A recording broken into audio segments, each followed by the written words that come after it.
Before we begin our Midrash, even though Sunday's leading, we still bless Abba for the goodness he's given us with our food. Scripture says to eat, be satisfied, you'll bless Adonai your God for the good land he has given you. So let's do that. Abba, we've eaten, ever satisfied. We thank you for the land. In Yeshua's name, we thank you. Amen. Right. So our portion was Torah portion Naso. We read these scriptures. And so our first question then comes from this, which is, according to the traditional counting, there are X number of do's and Y number of don'ts, as in a positive or negative mitzvot. So here are your four choices to guess from. It's either 7 and 11, 12 and 7, 5 and 7, or 12 and 17. So who wants to, we'll start with the guessing. We'll start from the bottom. Who wants to guess D, 17 and 12? Show of hands. Are you voting? No, I'm just saying, this is what you do. You show your hand when you're so is that a halfway hand? Who wants to guess C, 5 and 7 for 12 mitzvot? How about 17 or 12 and 7 for 19? A couple of votes for that. D and C. Who was vote A, 7 and 11? Not only says 7 and 11. All right. So, who's out first? D's out first. It's not D. Who's out second? Dylan. A or I C? knew it was one of those two. So it was like more negatives than positives. Correct answer is A. Oh. Good job. It was not very. So here, look at some of those mitzvot here. So this has the word tameh in italics. What does tameh mean? Or how would you translate tameh into English? Name of my first one. Bad choice, probably. Tammy. Oh, okay. Tameh is typically translated as unclean. So that you can see that's a positive mitzvah. A tameh person shall not enter the courtyard. That's a don't. It's a negative mitzvah. The Torah of confession, that's something you do, so it's positive. And the Torah of a sotah, a wife suspected by her husband of going astray, is also a positive mitzvah. You do what it says to do, according to the text, when the Levitical priesthood is in working order. Continuing, 5:15 is do not put olive oil with the minchin, or the grain offering of a sotah. And this is not, it's not one of the mitzvahs specifically, but what was the grain offering of the sotah? What type of plant was it? Oh, what type of plant? It just said flour, but it said with no oil or any seasonings to it. Barley. Oh, barley? Yeah, barley. Yeah. Do not put levona or frankincense on the offering of a sotah. Going on, and then it stops the sotah mitzvot and goes to the Nazirite vow. Nazirite may not drink wine mixtures, or wine vinegar. So it's a negative. Do not do this. And the positive is shall not touch, or not eat fresh grapes. It's also be a negative mitzvah. Don't do that. The Nazir shall not eat dried grapes or raisins, nor kernels of the grapes, and not eat the skin of the grapes, and not cut his hair. So those are all negative mitzvah. He shall permit his hair to grow. That is a positive mitzvah. The Nazir shall not become tameh by entering a house with a corpse. So it's negative. Do not become tameh by coming in contact with a corpse, nor, and as those are negative, and the positive is to fulfill the completion of a Nazirite vow, which is positive. And finally, the last two mitzvot are to, the Kohanim shall bless Israel, and the Kohanim to bear the holy things on their shoulders. Look at that in a moment. So, the Torah portion Naso, as you remember from our fun challenge, has 176 verses. It is the most number of verses in the Torah portion, the 1 year Torah cycle. The Naso means lift up, carry, elevate, or to bear, which usually translated as take, and that's how Michaela answered that question correctly in the fun challenge. Good job. Yeah, she took off with that one. Mom. Through Moshe, Yah assigns the tabernacle to the tabernacle task to the sons of Levi, the Levitical priesthood, with some oversight from sons of Aaron. There are 8,500 men able to perform the assigned tasks, and the time of service was from 30 to 50, listed there in Naso. We also, and in terms of an overview, we see the Torah of the jealous husband. Instructions are given to the Nazirite vow. The Kohanim are instructed how to bless the priestly blessing. And the tabernacle is dedicated, and offerings are made from each of the tribal leaders. How old was Elizabeth's husband? I'm sorry, say again, please? How old was Elizabeth's husband when she got pregnant? I don't know. It seemed like it seemed like it would be older than Yeah, that, but 30 to 50. I don't think this text tells us. But even at 50, you're unable to probably be able to bear children, I would guess, typically, if you're at the end of that cycle.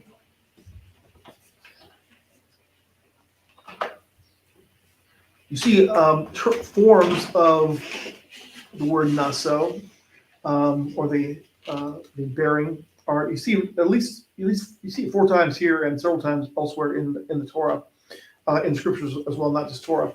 To take, to pick up, to bear.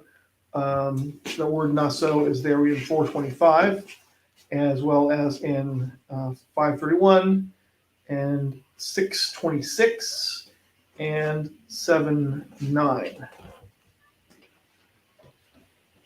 Continue on kind of with some fast facts here.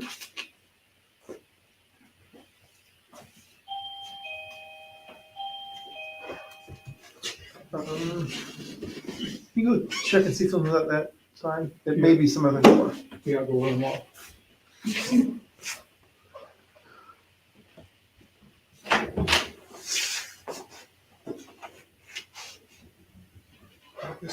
Okay, then ignore it then. Or it was a ring and run. Well, there. I hear kids outside, so it's possible that one ran by, hey, a button, push, and then run. Or maybe looking for their parents because they're cleaning up down the hallway. So those with Zarat and Zav are put outside the camp, and there's a small kind of vignette of that, I think, in the text later on down the slides. Restitution for wrongs against people is called treachery toward Yah, and is paid to the person wronged or turned over to the Kohanim. So I think I might have this, maybe double tap that. Yeah, I think I might double tap this information on the previous slide. So go on to the next one, take a census. Naso et Rosh b'nei Gershon, lift up the head of the sons of Gershon. So it's, when we look at it, it's interesting that it's lifted up the head, singular Rosh, but it's B'nai Gershon, the sons of Gershon. So if you're familiar with the phrase, take a head count, that's what this is, it's a head count. We see that in the previous Torah portion with Kohat, where it tells to take a head count of the sons of Kohat.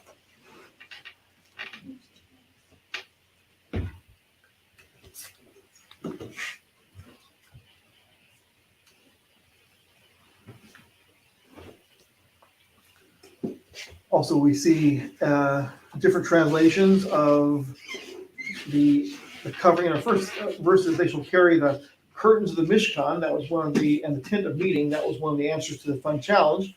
And I'm sorry, the question was the tent of meeting and its covering, and the tachash skin covering overlaid upon it, and the screen for the tent of meeting. So tachash, we see it elsewhere. It would be really a tough question to answer or to put into a fun challenge, is like translate tachash, because that would be also answers will vary, right? I remember Manatee. I saw, well, maybe manatee is one of the answers. I saw porpoise listed in New American Standard, I think. I think the majority of the modern translations, or the one more recent translations, tend to be generic and call it fine leather. Which can cover. Which is generic. But Art Scroll and JPCT here, of course, they choose the safe course of action, transliterate it, and don't translate it, right? They do. So they're not wrong. It is definitely tachash. Like the version says it's a unicorn. I think we read that, didn't we? Didn't we? Was there somewhere, yeah. There's like a one. Well, it's defined as a one-horned beast, but there is a translation out there that does say unicorn, I think. Well, one horn, that would be unicorn, right? Or like the wheat you're talking about, einkorn. I wonder if that's the same relation. It's one horn. They used to think. Could be a rhino. I mean, Rhinos. the creature with one horn. Yeah, that's. Well, I think the place where it says that in that one version, in the other versions, it's the ox, the wild ox. Oh. Well, suffice to say that I guess no one really knows how to translate that, because with the wide variety from unicorns to potentially to rhinos to porpoises. It was fine, whatever it was. Fine, very fine leather. So each according to his service. So the text tells us that the priests were registered by the hand of Moshe, or according to the mouth of Yah, each according to his service. And so translate work here, service. If your translation is according to his work here, right? That's what I'm trying to say.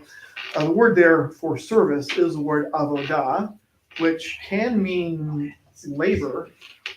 You recognize that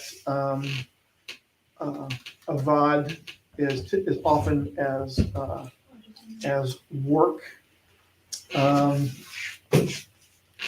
but it typically will be service. It's the same word. Labor and service it's the same word used, or it can be translated the same way, avodah.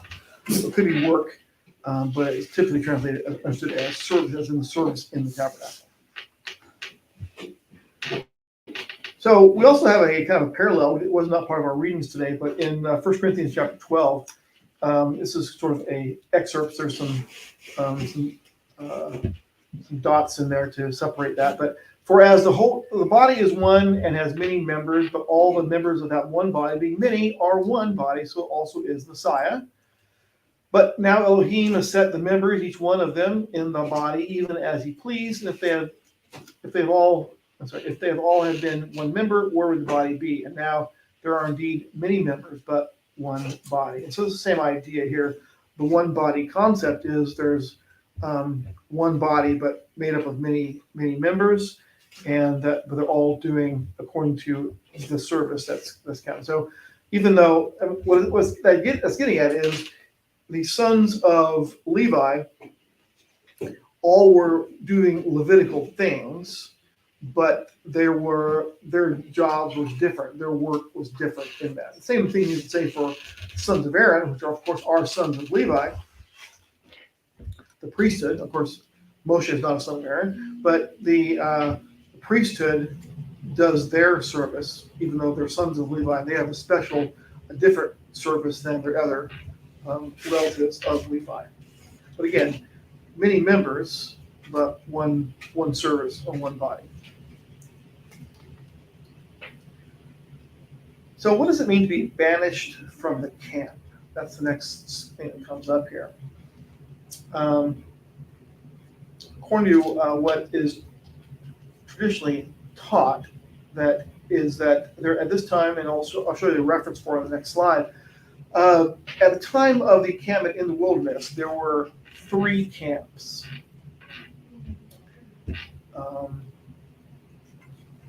Within the hangings of the courtyard of the tabernacle was the camp of the Shekinah. So that's where, of course, the Ruach HaKodesh is taught, the Holy of Holies. That first camp is the Shekinah. The Levites surrounded the tabernacle, and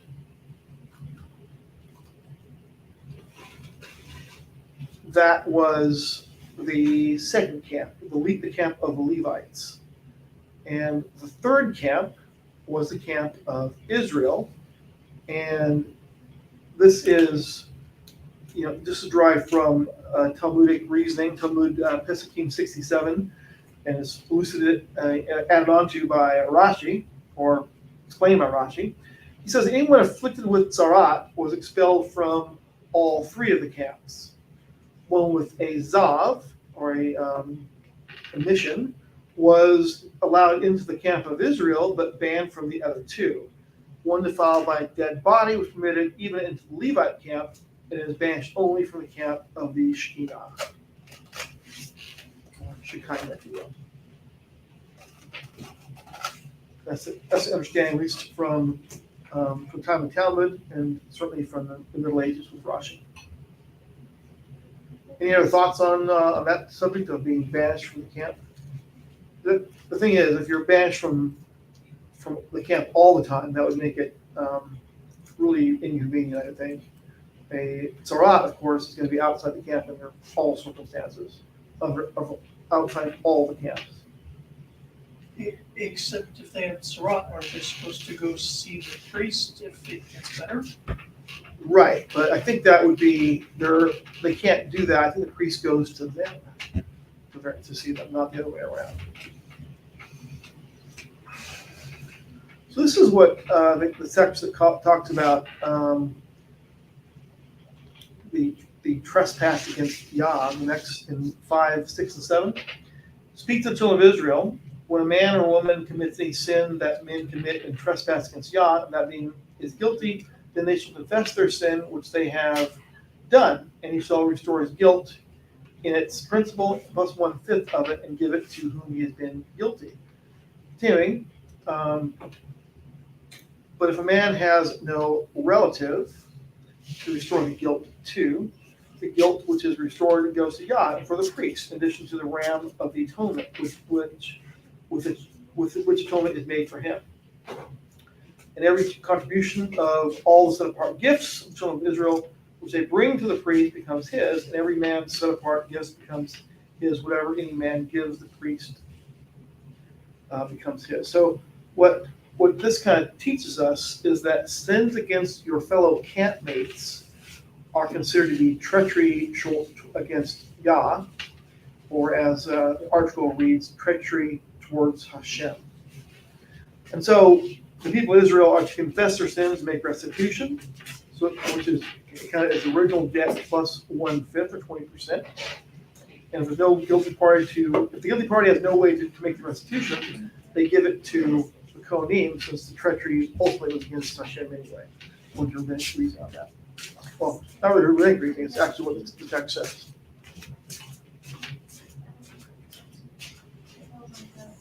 So we've talked about this before in terms of trespass and different types of sins, different levels of sins. If you remember, we've talked about 3 categories of mitzvot. What are the 3 categories of sin? Avon, Pesha, and Chata. Crookedness or iniquity, transgression, and the overarching category is sin, Chata. But even this Chata, or just the lowest category of sin, is also considered to be treachery against Yah. So even the lowest category of disobedience is considered to be treachery against Yah. Essentially, you turned against him by doing those things. So what we've understood these 3 in the past in this way. Sin is, of course, going against what Yah says. Transgression is knowing that it's sin and doing it anyway. And crookedness or iniquity is not only knowing that it's sin, but teaching others that it's not sin, which is the worst form of Avon, Pesha, and Chata. So the next section is on Sotah, which of course was one of the fun challenge questions that was inadvertently given to you by Noah. This is the part where the Sotah is a word that means to go astray. So I'm just going to page through the translation of the text here and go to the kind of the summary or the the summary or the overview, key points, so to speak. So the word sotah comes from sateh, to turn aside, and it is considered the only trial by ordeal in Scripture. In other words, the person does something, proves guilt or innocence based on that. She is presumed innocent, but is told that she will be cursed if she is found guilty.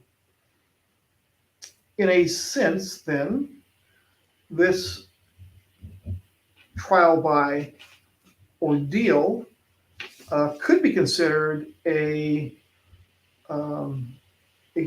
act of mercy, in that the punishment for adultery is what? Is it drinking water that comes from the floor of the tabernacle? No, it's death. And so even if you do the trial and fail the ordeal, it is not necessarily a death penalty, although it is humiliation. Well, let's continue on with that.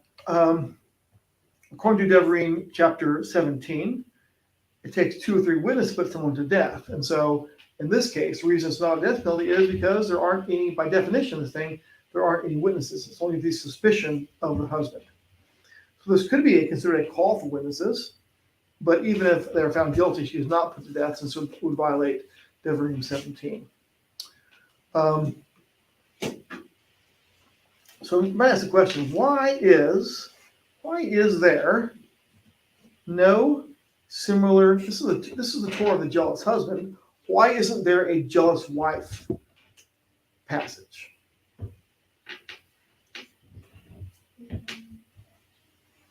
Some of them were allowed to have multiple wives or something? I don't know. We're never given a reason for why there isn't a jealous wife passage.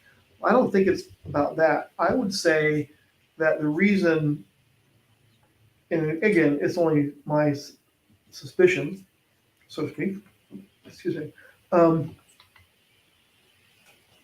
I suspect the jealous wife passage, that there isn't one, because looking at it from a bigger picture, adultery and idolatry are commingled. They're the same thing, right?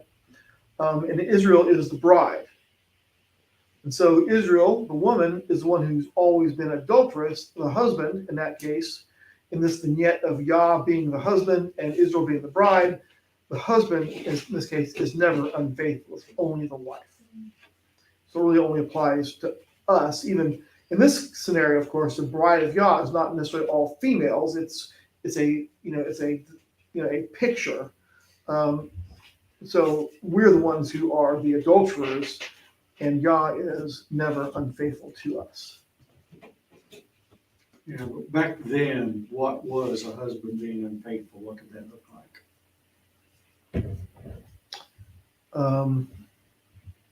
Well, I think that probably if Judah was married at the time and he had sex with a prostitute, that would be unfaithful. As an example of that, I guess. But they did, that was a time in which they had, other wives were permitted, concubines were permitted. I think it's still frowned upon, but permitted might be the case. It would be true that they did have more than one wife at a time. But if you're having a sexual relationship with someone who is not your wife, that is still would be adultery. By definition. But the woman wasn't given that advantage. They didn't call it an advantage. Yeah, there's never a time when Israel's women were given multiple husbands. We're allowed to have that. Okay. This next section is a bit odd and possibly speculative, but I want to go over it. It comes from this is not really based on this section in my slides. It comes from Perry Stone Ministries as well as First Church of Zion. But let's discuss the section about erasing the name, because that does happen in this portion. And there's the section that kind of talks about this, or a section that talks about this, in a sense, is from Talmud Bavli, Bava Metzia. We'll see that. We'll talk to also, I think Naso is involved as well, but a statement from Rob, who was Abba Arika, lived 175 to 247, the common era. He said, "One must always be heedful of wronging his wife, for her tears are frequent and she is quickly hurt." So that's kind of an overview. We'll talk more about that. That is involved in this, but it's not the final section. So this is what is said about this. The husband of the woman suspected of adultery is brought to the tabernacle. Check, we read that.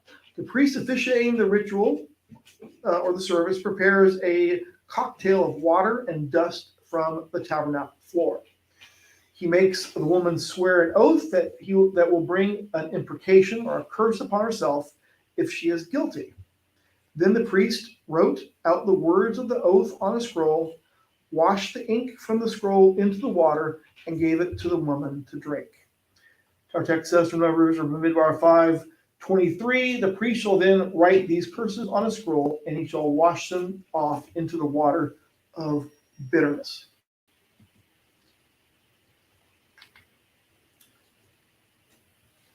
The woman drank the water, symbolizing the ingesting of the curse to prove her guilt or innocence. If she was guilty, the water would harm her. If she was innocent, the water would have no malignant effect on her. Instead, it would increase her fertility. The procedure raised a difficulty, though, because ordinarily in traditional Judaism, it is forbidden to erase Yah's name. For example, when a scribe is copying the scriptures in Hebrew, he can erase any mistake he makes unless it contains the name. If he errs while writing a line of text with the name in it, he can erase the rest of the line, but not the name. For this reason, JD's commenting. There's a bit of a delay in the talking, so it says, told him today to be able to add anything to the conversation, but this is actually a section that JD could comment on as a sofer. And he agrees that there isn't any references out there to adulterous men in Talmudic or Mishnaic stories.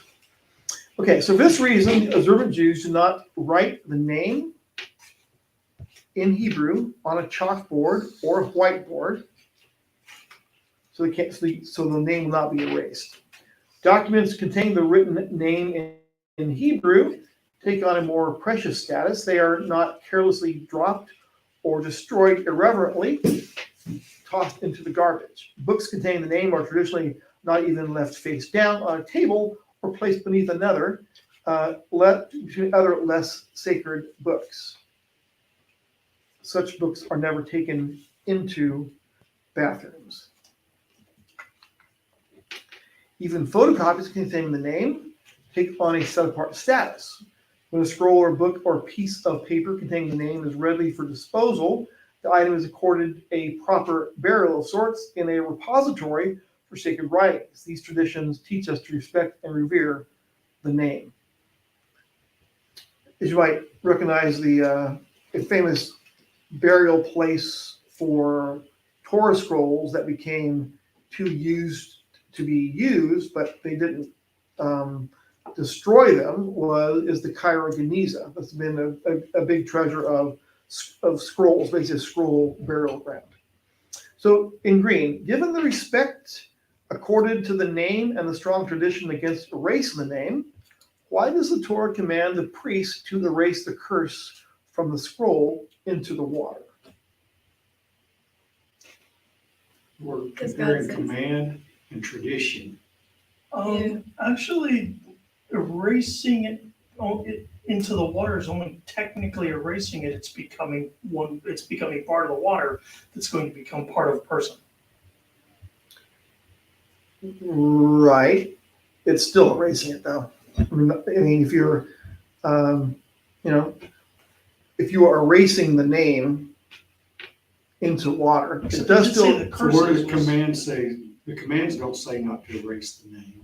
Tradition says not to erase the name. Okay. So if someone said, there's a problem there because it says erase the name, but yet tradition says don't erase the name. So that's tradition. Well, the not erasing the name is based on something. What do you think it's based on? I don't know. Comes from Exodus chapter 20, right? Read it. What is it? Oh. Because I don't know. I don't remember it. I probably will when you read it. Sure. My Bible's over there. Hold on a second. Was it the first one?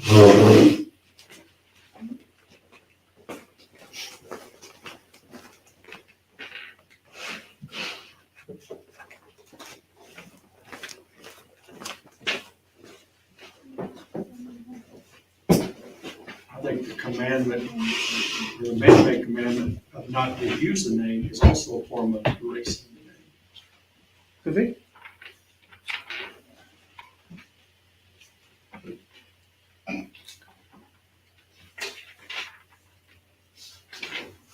I'm not trying to call you out, I just don't No. remember it. I'm hoping I'll Well, remember. no, there's not a command that says don't erase the name, but not erase the name is an answer to the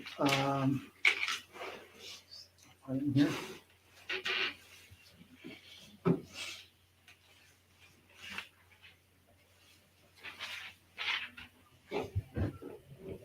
It is it's the idea. Well, in this case, it says to take it and not take it in In vain, vain or bring the name to naught.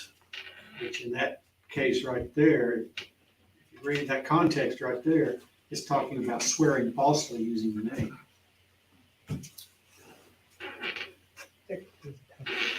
Well, it does say anyone who takes it says, here's the interlinear here. It says, you shall not take the name of Hashem, your God, in vain, for Hashem will not absolve anyone who takes his name in vain. But look at the word in vain. It could be about speaking it, but you're literally bringing it to naught, to nothing, if you erase the name, Or if you don't speak it. right? But that doesn't change the part about making the name to naught if by erasing I it. don't, I'm not convinced that that's the same thing we were talking about earlier.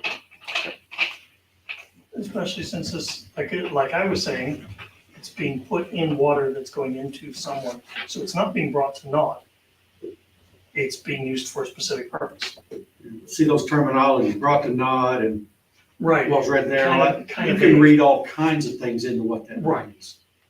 And they do. Yeah, you will skew it, you'll read into it, your point of view, or my point of view. Yes. Well, I mean, there's lots of points of view. I mean, it's pretty common knowledge that if you have 3 Jews in a room, you've got 12 opinions. Well, certainly among the rules for Torah scribes is spoken of accurately here. What's being done with Torah scribes, at least as far as you can see back, is to not erase the name from when you're writing the name in a Torah. And so the question comes out then: what's the what does this maybe mean about the erase the name? Here's what is said by the rabbi. It says, the set-apart name appears twice in this curse. The sages teach that Yah is so concerned for peace between a husband and a wife that he is even willing for his own name to be erased to bring it about. In Judaism, peace between a husband and a wife is referred to as shalom bayit, a term that literally means peace of the house. Peace between a husband and a wife takes precedence even over the sanctity of the name. It is, if that is the case, we need to be careful about allowing religion to disrupt marriage. Yah is more interested in the success of your marriage than he is in your particular religious choices. He is so committed to the sanctity of marriage that he is even willing for his name to be erased to preserve peace in the home. How much more should we make every effort to bring peace into our homes? Interesting. And who was this author? That? Perry Stone is one that I got this from, but it's also in First Fruits of Zion. It comes from, it's derived from Baba Metzia 59, I believe. This is where that phrase came from. One must always be heedful of wronging his wife, for her tears are frequent and she is quickly hurt. The Talmudic passage goes on to say that Yah is quick to respond to a wife's tears, and that her tears are more efficacious than the husband's prayers. Yah takes the tears of a woman very seriously. The passage concludes by saying one must always be respectful towards his wife because blessings rest on a man's home only for the sake of his wife.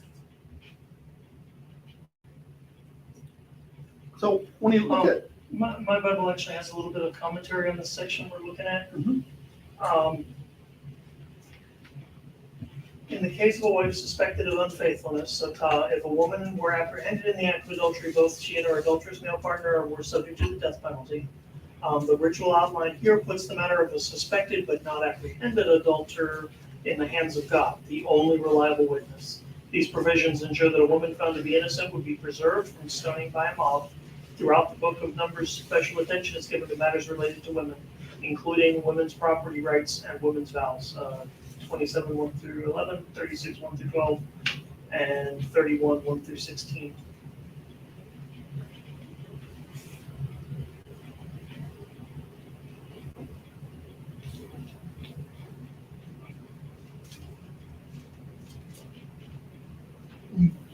The focal point of the section about the woman suspected of adultery is the oath of imprecation, cursing, which is framed by material that is somewhat repetitious.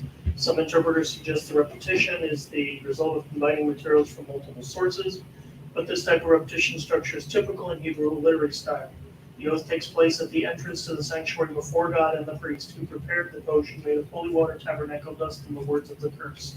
The husband presents a grain offering on behalf of his wife. In the solemn ceremony, the woman drinks the potion, and the results are left to God. Either the water dust mixture becomes a purification offering, if she's innocent, or it brings condemnation for her guilt that would lead to miscarriage or barrenness. The summary statement included by the phrase, "This is the law," statute regarding, is typical in Hebrew literary style and not the result of a combination of sources finally rendered.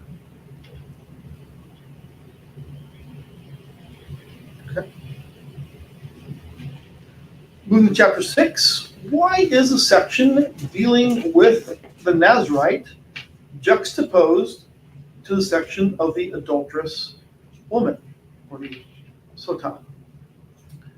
And the Talmud asks the question, answers in Tractate Sotah, interestingly, to tell us that whoever sees an adulteress in her disgrace should vow to abstain from wine, for it leads to adultery.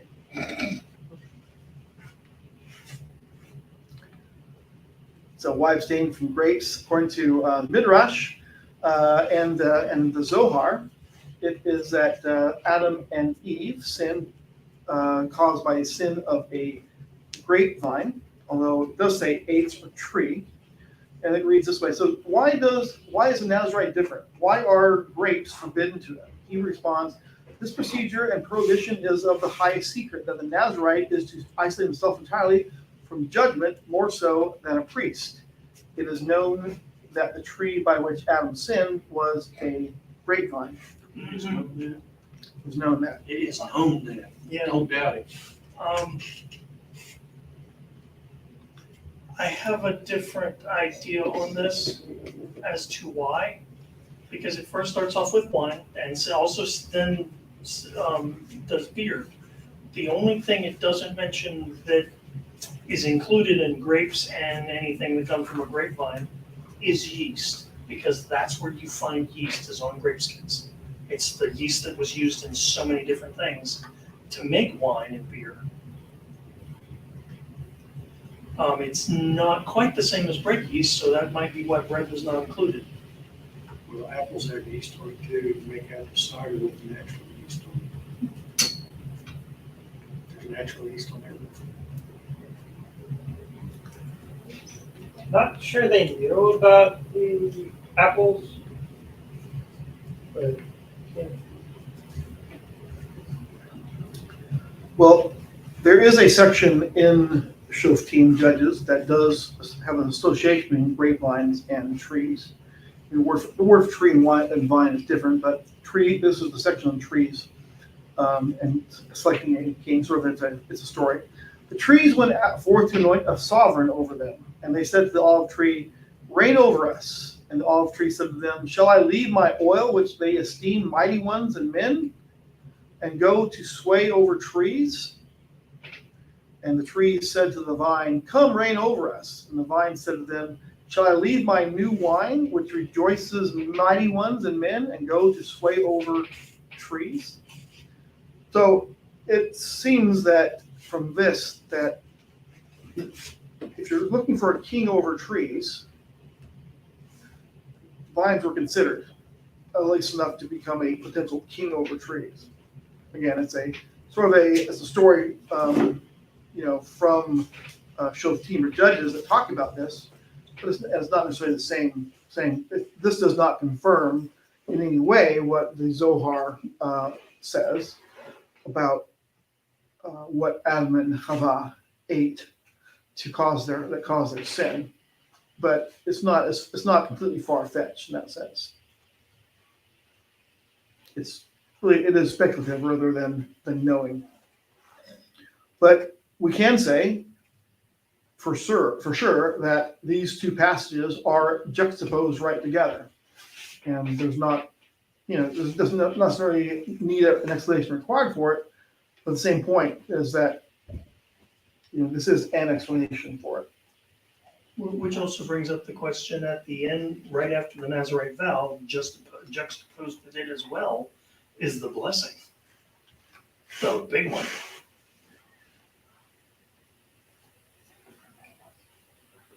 So a question, what chapter are you reading? Well, 6.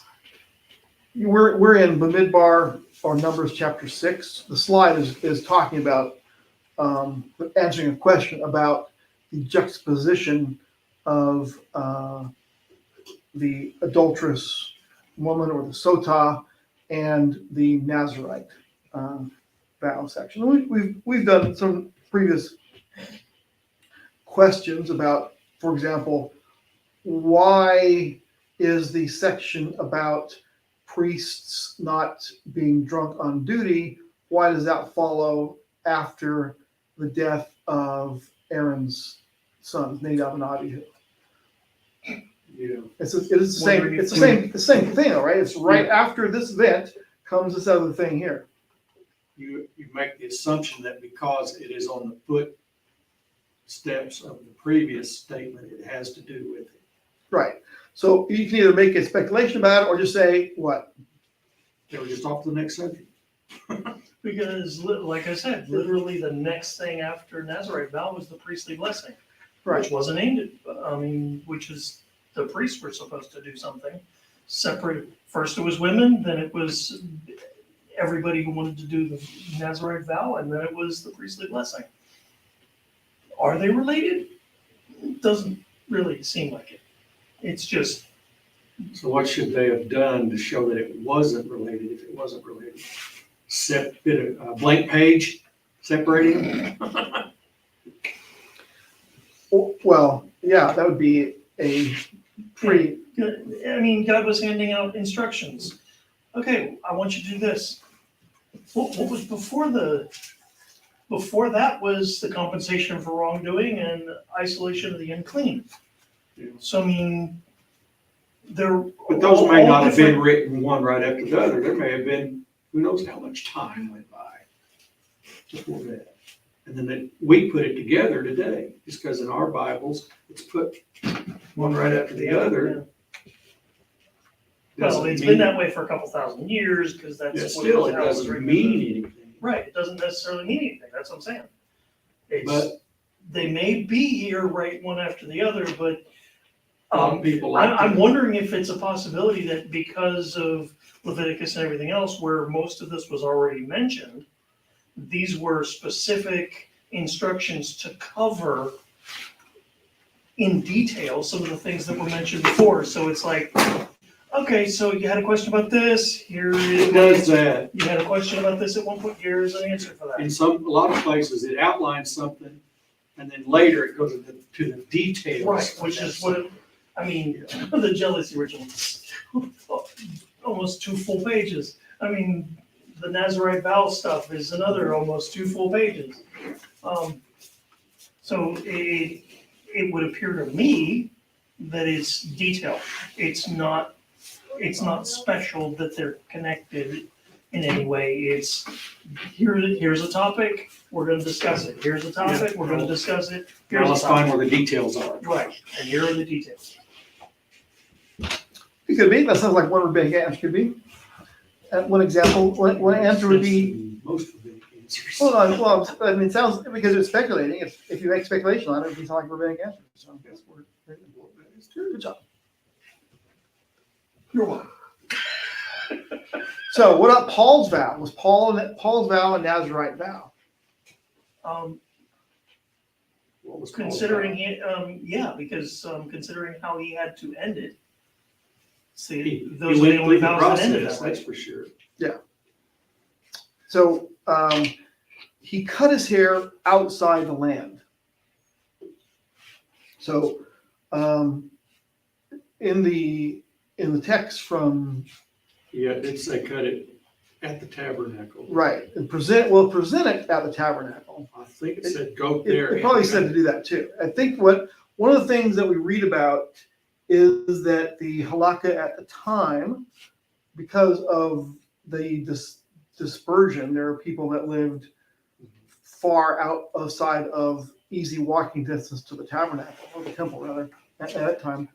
The Nazarite was allowed to cut his hair outside the land, but he still had to bring the quote, the hair of his holy head to Consecrated.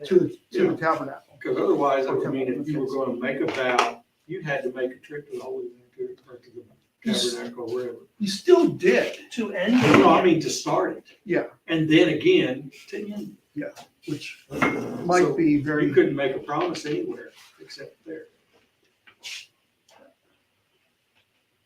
it's pretty, it'd be pretty difficult to do. And I think one of the things that at least in semi-modern times in Oklahoma at least, I know that we've had friends that started their vow by cutting their hair. Yeah. And ended the vow by cutting the hair also. But never took it to, But as far as but there's no place to take it. no That's place the to thing. take it. Yeah. So does that make that null and void? I don't know. I think that what the ones I know about plan to do with it, they still have kept their hair. Yeah, but to what end? Suppose they die and it Well- never gets taken. Yeah, I don't know. Does that mean that a Nazarite vow can't be currently done? Is it one of those commands that only can happen if there is a functioning tabernacle and functioning priesthood? I guess you could say that It can't be. if you were making a vow for life, then the end part about taking it, you would never have to take it there because you're not going to ever end the vow. Yeah. But if it says there, you got to go to the tabernacle to even start the vow, then that's a problem. I don't know. Yeah, It doesn't say that. I don't think It does. It It says does go not. to the tabernacle, Yeah, it says go to the tabernacle. to the priest that's there. No, not to start it. Only if only if it got broken. No. Only if only if it got deconsecrated by a dead body or something. And then you need to go to the priest. The Lord instructed Moses, speak to the Israelites and tell them, when a man or woman makes a special vow, a Nazarite vow to consecrate himself to the Lord, he's to abstain from wine or beer, he must not drink vinegar, let's see, he must not cut his hair throughout the time of his consecration, he must be holy, he must not go near a dead body, he must not defile himself, he's holy to the Lord during the time of his consecration. If someone suddenly dies near him, defiling his consecrated hair, he must shave his head on the day of his purification. He is to shave it on the seventh day. On the eighth day, he is to bring 2 turtle doves, 2 pigeons, or 2 pigeons to the priest. Only if it's deconsecrated. Okay, see what mine says. Where are we at? I didn't mark it. 6, number 6. Number 6. Numbers From the what? beginning to, And then it's a rededication. Was it Numbers, what chapter? chapter 6. 12? 1 and 12. Right, well, you know, keep going. Oh, excuse me. Well, this is- And then in verse 13, it talks about when his time of consecration is complete, he must be brought to the entrance of the tent meeting, present an offering to the Lord. It doesn't say anything about beginning it. It's the ending that's important. Could be mistaken, but I thought I heard it beginning and an ending.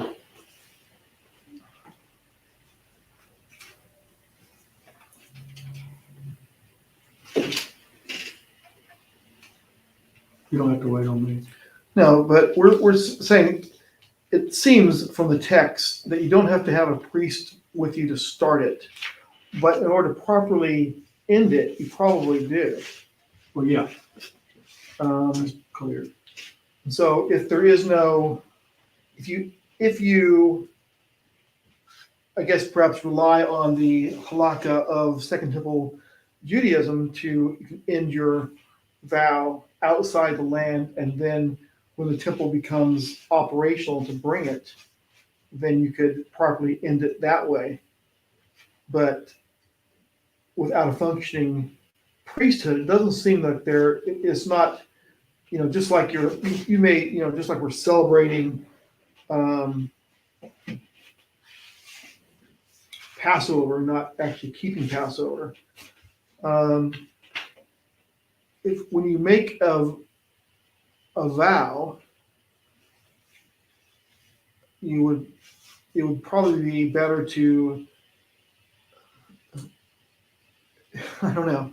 If you're making a vow to be a Nazarite, it better be specific as to what you're vowing to do, right? Mm-hmm. That's kind of why I have a problem with people now saying, I'm going to make a Nazarite vow for life. How are you going to guarantee that? Depends on what Or- they're vowing. Or a parent saying, I'm going to vow my child as a Nazarite for life. Like what happened with Saul, You Samuel. just condemned that child because he's probably going to make a mistake. Oh, yeah. So I guess I may have been mistaken and heard it wrong. I thought there was a beginning to like not finding it there. Is there another part in, like Leviticus or something that No, mentions the this is the only Nazarite vow? section that's right now. This is the only one I got in the Bible. So- Except a couple of, like, there's a place in Jeremiah and then with Paul regarding the, Nazarite. So Jim, not Jim and I, but Jim and I know of people that ended their vow early. They kind of made a Nazarite vow for life, in my understanding. But That's why I brought that up. when a child of theirs died in the basically stillborn, they ended their vow at that point, Because they were deconsecrated. but never renewed it. Kind of hard to renew it if there isn't a priest to help you renew it. Because it's a renewal that requires a priest. How can you renew something that you can't end? If you Right, didn't end, you can't it do would require a temple and a priest. You can't renew it and you can't end it. So you're kind of stuck. So is it against Torah to not renew it? Yes, but they couldn't renew it because it wasn't a priest. So it's like Mhm. you Go can't. so far, and I've even heard one of the people, one of them that I witnessed them get their hair cut in the front yard and all that. Said, well, I know I can't take it back to the temple, but I'll save it for life, just in case. Man, what if you die and you've never fulfilled that vow to take it back? What happens then? It was in vain. Well, it's impossible to fulfill because there wasn't something to do it with. It's not something to take lightly. Well, no vow is. I'm trying to remember what book it's in, but one of Jonathan Cahn's books, there's actually when they took Jerusalem back. Originally, during the, First Crusade. not that far, no, modern times, when Israel was 67. infected. 67. 67. I don't remember which. 6-Day War. Okay, when they took Jerusalem, one of the guys, there were two guys, or there were three guys in the Jeep that went to the Temple Mount. One of them had made a Nazarite vow to enter Jerusalem and go to the Temple Mount. That was his vow. The other guy with him was in the line of Aaron. Okay, but aren't they supposed to throw it in the sacrificial fire? Right, but there wasn't a sacrificial fire, so it was just that his vow was fulfilled and he was at the temple with a person who was in the line of Aaron. So it was an interesting juxtaposition, I guess you'd say, but I don't remember which book that was from. JD points out, we also know someone who said, our son is a Nazir from birth. That's what I was talking about when you say, my child's going to be one from birth for life. There's only one that I know of that could actually do that, and it was at God's command. Samson, Mhm. God's command. At God's command. If they're making their child a Nazir for life, the Well, we- child has no choice in the matter, and that. About Yochanan HaMatvil, isn't that the same sort of thing? They're told there's a command, John the Baptist. Right. In But it Luke. didn't Yeah. say he was a Nazarite. But It no, said to refrain, but it did not say he was a Nazarite, which is. He went on to do some strange stuff, and I don't think he probably never cut his hair. Is it because possible people thought he was that- a crazy man? is it possible that saying refrain from was sort of an obvious sort of thing that this means he's a Nazarite? The same thing we're saying about Paul's vow and he ends it with cutting his hair is the same thing as saying it was a Nazarite vow, even though it doesn't say it was a Nazarite? It could be. I'm not saying it wasn't, I'm just saying that it wasn't specified like Could it be was when you with. make that kind of a vow using that formula, it is a Nazarite vow, whether you call it that or not. There's actually I want to say in the Mishnah, it talks about what things are, what you have to say in order to be considered, or in order to be counted as a Nazarite vow. And there's some discussion about the specific wording to use. And if you say this, that's a Nazarite vow, whether you are that specific or not. So it's kind of be careful what you say, be careful what you sign, right? Yeah. Very careful. Well, the Bible does say, let your yes be yes and your no be no. Be careful not to make vows, because make your yes yes and your no no. Continuation of what we talked about with Paul. Let's continue on here. Here's a commentary from the Aramaic English New Testament. Rav Shaul makes a vow. His shaved head serves as a public declaration of the devotion and love for Yah. See also Acts 21. A Nazarite vow may be based on an offering of thanksgiving, a show of allegiance to Yah and his Torah, a person's renewed commitment to live a set-apart life unto Yah, and for so many other personal reasons. In Rav Shaul's case, rabbinical Judaism has already begun to veto the Nazarite vow, or had already begun to veto the Nazarite vow as being a not so necessary part of Torah. Ooh, them's dangerous words.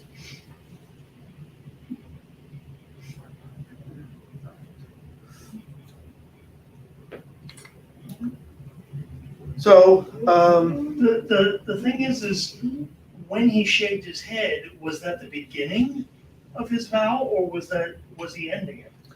no, it was Because the end of his when vow. he I got believe. back to Jerusalem, they're like so that there's no misunderstanding. Go to the priest and do your thing, Yeah. and pay for the other guys who are going as well. That's the slide. Oh. But the I was point, getting ahead of myself. yeah, no, that's good. That's good. And that's actually, you're right. It's actually on the next slide. The part in green talks about that. But the ending, it would be the ending of the vow, in my understanding. But as we were saying, we know people that started their vow and ended their vow by shaving their head to start with and ending it. But there is a section in Bamidbar 6 talking about the vow where you are supposed to shave your head. Before, if you're the deconsecrated one, is where you have to shave your head. If you touch a corpse, you're supposed to shave your head and start the vow again. Yep. So there is a shaving of the head there. Right, what you're supposed to do, according to numbers, you're supposed to do that in front of the priest. Right. But, and I guess what I was getting at, though, there is a section that starts the vow or restarts the vow with shaving the head. Not that it's necessarily always the same thing. Well, wait a minute, no, actually, it isn't in front of the priest. He does it on his day of purification, 7 days after the deconsecration. Right, but the And purification then is the next that's day a- he goes to the priest with the two turtles, or the two birds. So, yeah. So I have a kind of a snide remark at the bottom of the slide. Yaakov and the Jerusalem Council did not believe the rumors about Paul, do you? And planned for Paul to prove this by completing his vow in the temple and paying the 4 other believers to do so. So I guess my snide remark comes from the previous section where they were accusing him of walking against Torah.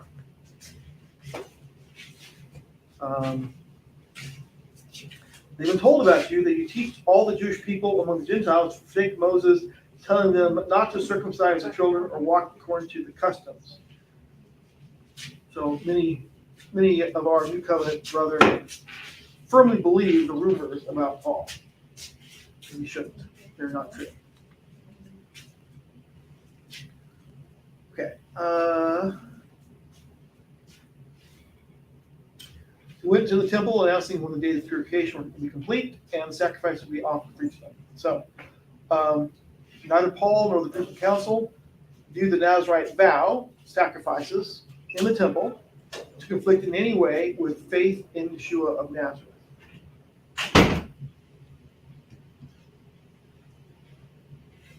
If someone, you may have seen sort of vignettes when they talk about, Paul coming to your local congregation and speaking about perhaps doing animal sacrifices in the temple, he might not be welcome there, right?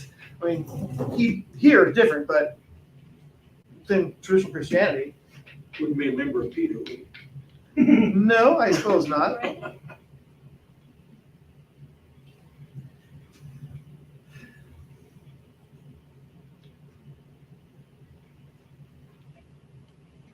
Well, considering Pete has killed more animals than most everybody else, they will steal your dog off of your property and kill it.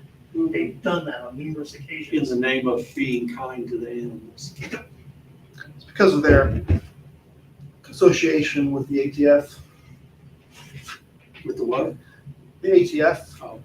Dog Shooters Society.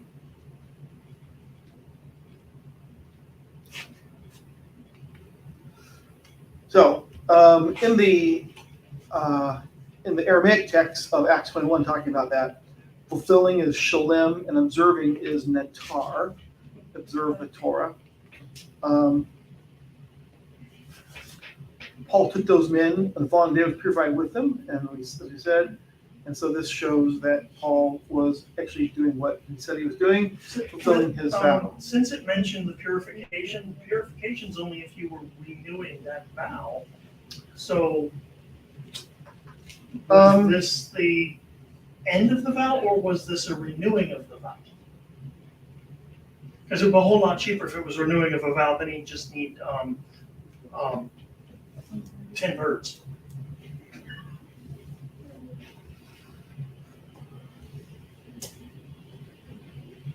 Because otherwise he'd need 8-year-old lambs. Oh, wait a minute. No, he'd still have needed 5-year-old lambs.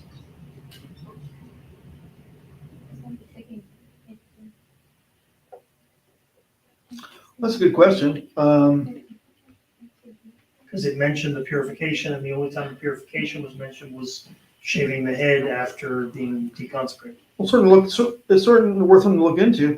It's possible that Paul came into contact with a dead body in the exile and caused him to shave his head. Yeah, it's very possible to look at that. Probable. He's out in exile. Probable. Mm-hmm. Or could have not known. Yeah. So the question was it his reconsecration and their ending? That's my puzzlement with that one is, okay, I can see council telling, okay, so to make them shut up with their accusations, go do this, go complete the ritual, and pay for these other guys. What? Pay for these other guys? Where's that at? Aren't they supposed to pay for their own? If they can't afford it, because there was a lot of there was a lot in that day that. Well, that could be, but it doesn't say. I mean, it's like to But prove that. especially if they were ending it and Paul wasn't. If he was helping cover their Yeah, costs for the rest of it. that didn't seem we're given the whole story on involving the others. Right. Mm-hmm.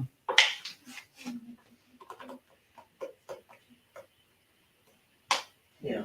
Because it's 2 turtle doves and a year-old lamb if they're renewing it.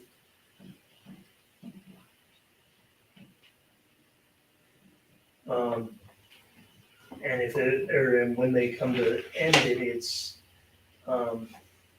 year-old female lamb, a ram, a grain offering, unleavened cakes. Dang, these vows are expensive. Yeah, but oh, sorry. 1-year-old male lamb, 1-year-old field male lamb, 1 unblemished ram, and the grain offerings and drink offerings. So 3 sheep and a bunch of flour and oil and everything. JD comments that I think he's talking about the Paul's role in paying for others, because perhaps there was payment involved. That's why it's being discussed. Why it was listed as being discussed is because payment was involved, and I think he doesn't say this here, but showing that you believe the Torah so much, you're willing to pay for others to keep a voluntary commandment. In other words, Well, I can see that, yeah, if they kind of like, it's not, you're not just involved for yourself. You believe the Torah is true so much that you're willing to, doing a Nazarite vow is always voluntary, right? Because it's a vow. It's something to do voluntarily.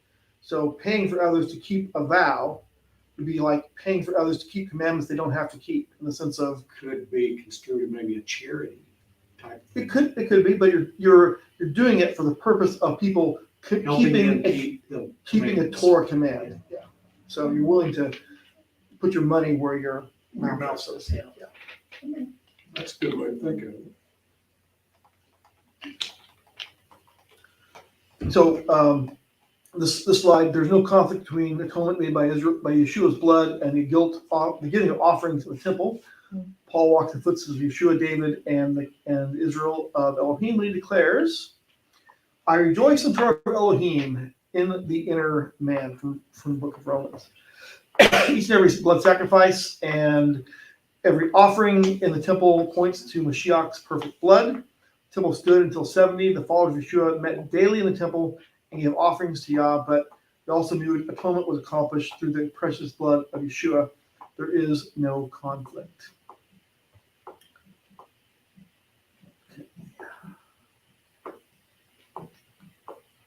So, more discussions here, but we've kind of talked this pretty well. Based on Paul's example, is animal sacrifice, including sin offering, which is part of the ending of the vow, is that compatible with faith in Yeshua? As long as you consider Yes. Paul to be faithful in Yeshua, then yes. If you don't consider Paul to be faithful in Yeshua, then, well, probably have to rip out most of your Bible, at least most of your New Testament. So the priestly blessing is the next section, and this is transliterated text of that. And this next section isn't, it's the interpolated section, meaning that this is a Chabad interpolated translation of the priestly blessing. And I think in the original, I don't think when I copied it from their site, I didn't pay close enough attention to highlighting the things they have it in bold, the things that are in the Torah, and not bold, the things they have added for sort of a translation with commentary, so to speak, kind of like it's as if they've sort of added the Targum to the text. But anyway, here's what their interpolated translation is. It says, "The Torah now returns again to the events of the first day of Nisan, 2449. God spoke to Moses, saying, I have already promised the people that if they obey my commandments, I'll reward them with material prosperity in order to make it easier for them to continue to do what I require of them. In addition to this, however, my presence in their midst is ensured by the tabernacle will make them abundantly prosperous beyond their minimal needs. The vehicle for this beneficence will be the priestly blessing. Therefore, speak to Aaron and his son, saying, this is how you are to bless the Israelites after you offer the daily morning sacrifice, and on certain other occasions, you must address them in the singular, intending to bless each person individually, but you must also pronounce the blessings loud enough for them to all to hear, intending to bless them all collectively as well. Nonetheless, do not let this confuse you. Bless them with full concentration, and bless each individual wholeheartedly. Say the following words of them. May God bless you with wealth, making you extraordinarily prosperous, and watch over you, protecting this wealth entirely from theft." Wow, sounds like prosperity gospel. Yeah. May God shine his face to you in friendship and endow you with grace so that you will be liked and esteemed by others. As for your shortcomings, may God raise his face towards you, show you discriminatory favor by overlooking them, and thereby grant you peace. When reciting this blessing, the priest shall bestow my name upon the Israelites, pronounce my proper name, the name Havayah, as it is written, and I will bless the Israelites through the priest's benediction, and also bless the priests themselves. So I was going to say that it does sound like the prosperity gospel preachers didn't necessarily get this. I mean, they weren't the first ones to come up with this idea. Yeah. It dates back apparently a long ways. Yeah, I don't read that here. That's not what it says. Well, if you expand the understanding of bless, what does it mean to bless, right? And what does it mean to have shalom? It's subjective. What's peace for you may not be peace for me. Shalom, I've always heard the definition of that is nothing broken, nothing missing. Sometimes a related word, shalem, can mean fullness. And it's sometimes called a peace offering, but sometimes called there's another word used, the fellowship offering. I think I've seen it translated that way. So it kind of brings wholeness or fullness to the relationship. Mm-hmm. It does seem that it would be a bit of a stretch for this to be written this way, in the sense that, or that essentially the prosperity blessing, so to speak, in the words in the priestly blessing. God So even they're- allowed they're- the poorest to pour a poor who you would think wasn't prominent Yeah, to bring the sacrifice of grain. Or, right. Yeah, not an animal, right. because they couldn't afford an animal. Were they being blessed because they were obeying God? What do you want them to do? Yeah, but not in material possessions, not in the esteem of other people. It could also be said, perhaps, in that same thing, or bring this blessing from the amount of grain that they can bring, and that will, by obeying that command, bring a greater blessing to them, whether it's physically or spiritually, perhaps.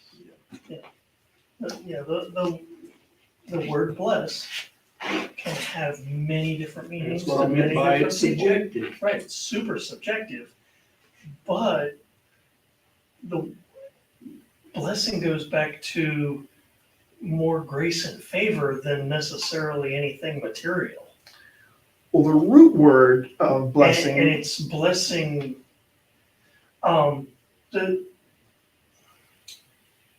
there's another word that's used in the New Testament that people keep bringing up because people keep trying to misinterpret it as meaning material.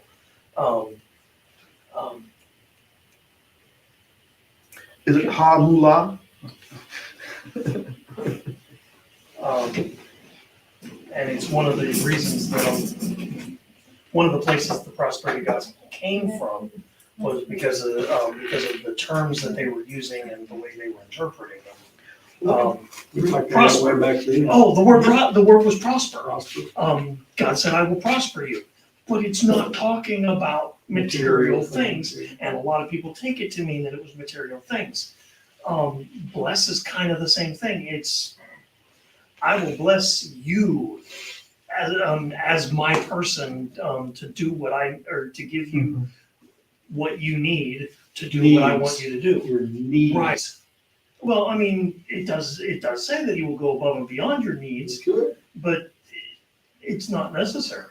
That's not necessarily what it means. It's, I'm going to give you in you what you need. And the same is with prosperity. If you're gonna, your inner man needs to prosper long before anything material happens. Though he does say he will take care of that as well. Needs. One one interesting point in this commentary is that in this understanding, they're saying that, well, you read in tradition that at certain points in Israel history, the name was only pronounced on one day of the year, which was Yom Kippur, right? This is saying when the blessing is pronounced, it's done with the proper name as it is written. So that would be more than just once a year, I would think. Yeah. It seemed like it'd be Kind of probably what they were- daily, right? Yeah. Kind of what they said here was, I mean, Morning. after the morning sacrifices, you declare this blessing over the people. Yeah. That makes a lot of sense to me. The rest of it they added doesn't. Well, even in greeting your fellow brother, Yeah. he told you, use the name in your greeting. When you say, at the threshing floor, who was that? Yeah. What was his name? That owned the wheat and everything. Anyhow, so when you're meeting a friend, you say this greeting to him, and then he's supposed to respond with this other greeting, and both of them have the name in it. Just in walking by someone and greeting them. Well, I'm just surprised that from a Chabad perspective, they're saying it this way. That's Torah is one thing, Scripture is one thing, where it does use the name frequently, but from a rabbinic perspective, saying that I'm giving the blessing by pronouncing my name on them as it is written, seems to go counter to most teaching from the rabbi's perspective about pronouncing the same name. This is from rabbinic So thing. whatever happened to that?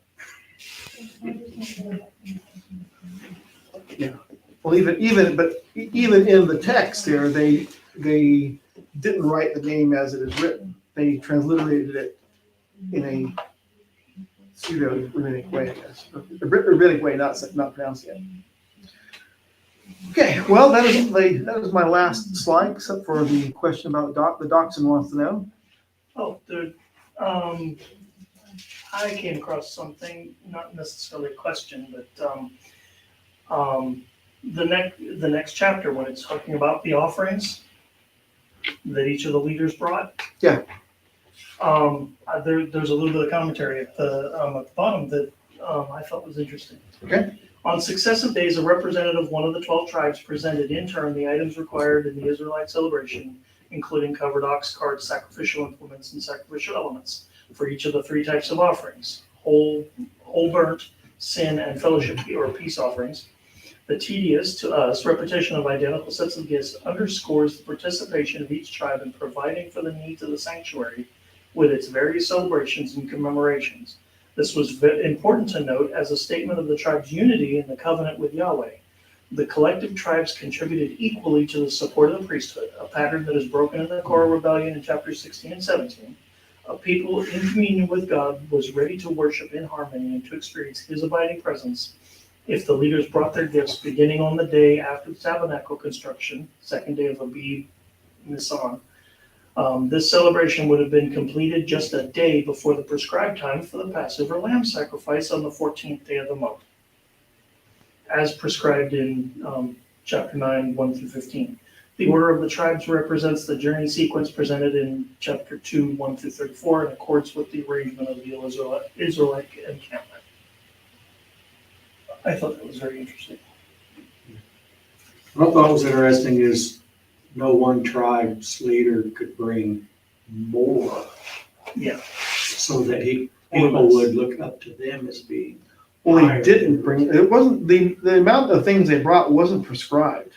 Yeah. They never told to bring this, and this. But they This all is brought what they the same did. thing, didn't they? They all brought Yes, exactly. we're never told that they were told. Yeah, So- no. But they were all equal. If Judah had brought twice as much, then people would always maybe even have a grudge against Judah. Who do you think he is? Possibly. What I was wondering, and this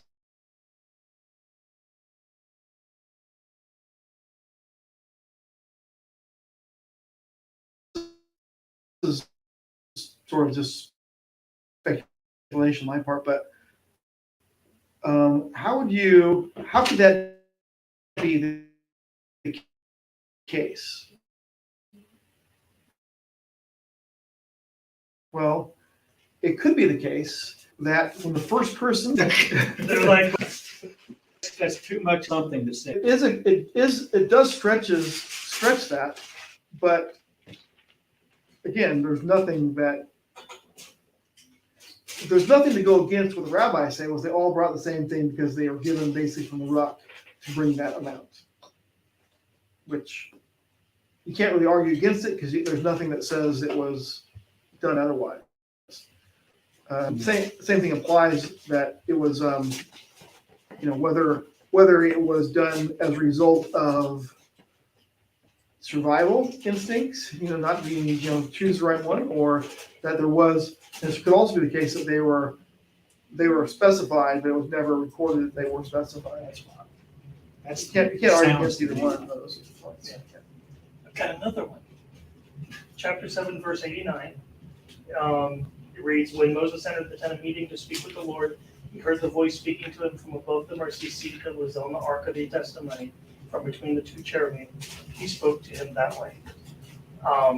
The commentary was, some scholars consider this verse an unrelated appendage to the account of the tabernacle gifts, while others see it as blending material from two traditions called Elohist and priestly in some modern scholarship. However, the incident is integral to the narrative, as it fulfills the promise of Exodus 25:22. The tent of meeting, where Moses had sought revelation from God, was formerly outside the camp.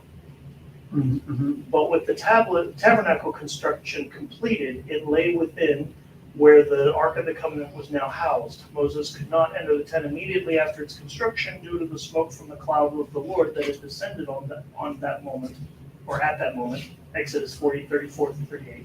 But now, however, the dedication of the tabernacle's implements and sacrifices, he could once more seek counsel from God.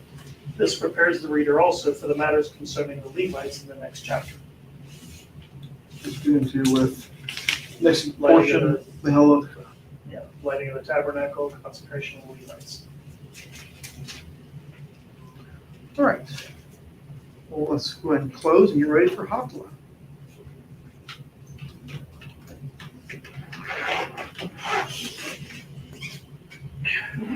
While you're preparing for that,